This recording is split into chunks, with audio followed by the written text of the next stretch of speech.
Welcome to Concrete Block, the podcast where we break down the latest news and current events. I'm your host, Walter. Today we're diving into a complex and developing story in the Middle East.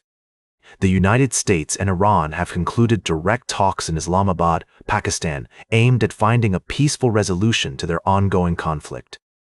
The negotiations, which started on Saturday, involved high-profile figures, including U.S. Representative Jared Kushner and Iranian Parliament Speaker Mohammad Bagher Ghalibaf. Despite the constructive dialogue, no agreement was reached, with the U.S. reiterating its core goal of ensuring Iran does not pursue a nuclear weapon.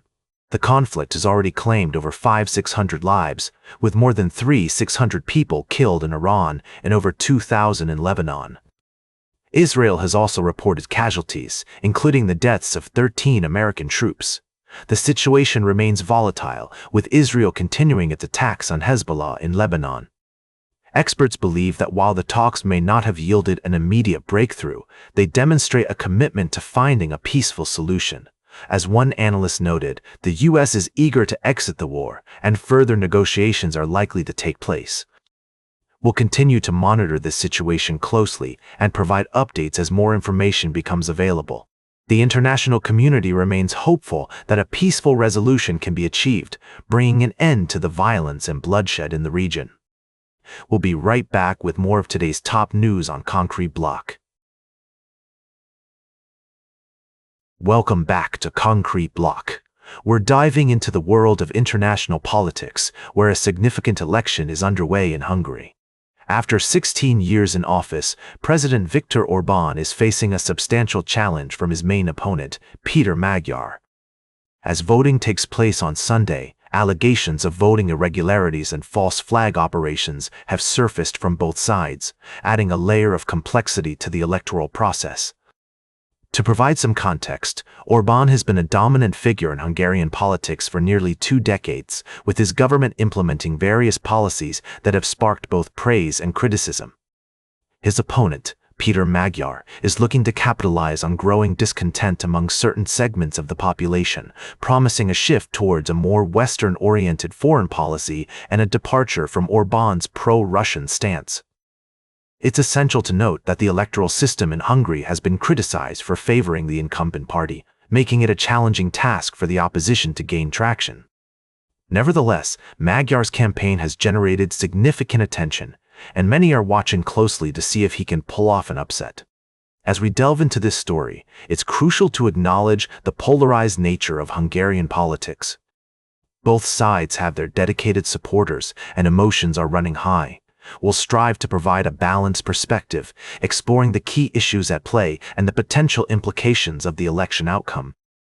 Our sources indicate that the international community is keeping a close eye on the developments in Hungary, with some experts suggesting that the outcome could have significant repercussions for the region's geopolitical landscape. As the votes are counted and the results become clearer, we'll be sure to bring you updates and analysis. For now, it's a waiting game. As the people of Hungary decide their future, the stakes are high and the world is watching. Welcome back to Concrete Block. As we wrap up today's show, let's take a look at the recent developments in Benin, where the country is gearing up for a presidential election.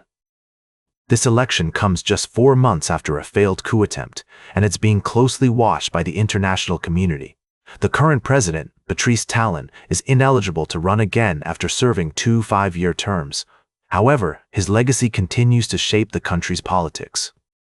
The ruling coalition has put forward Romuald Wadagny, the finance minister, as their candidate.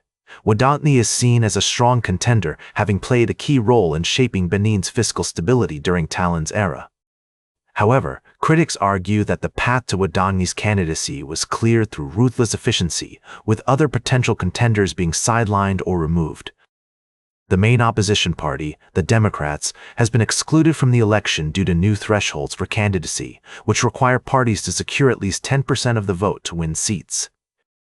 Human rights groups have also raised concerns about the shrinking civic space in Benin, with independent media outlets facing closure and individuals being arrested for dissent.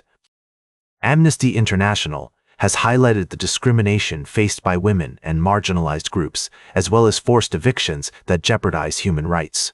As Benin heads to the polls, there are concerns about the country's democratic transition and the potential for a one-party state. The opposition is fragmented, and many are questioning the legitimacy of the election process. It's essential to note that every country has its unique challenges and complexities. As we follow this story, it's crucial to consider multiple perspectives and avoid making assumptions. Benin's future will depend on the choices made by its citizens, and it's up to them to shape the country's destiny. That's all for today's Concrete Block. Remember to like, share, and subscribe, and until next time, stay informed.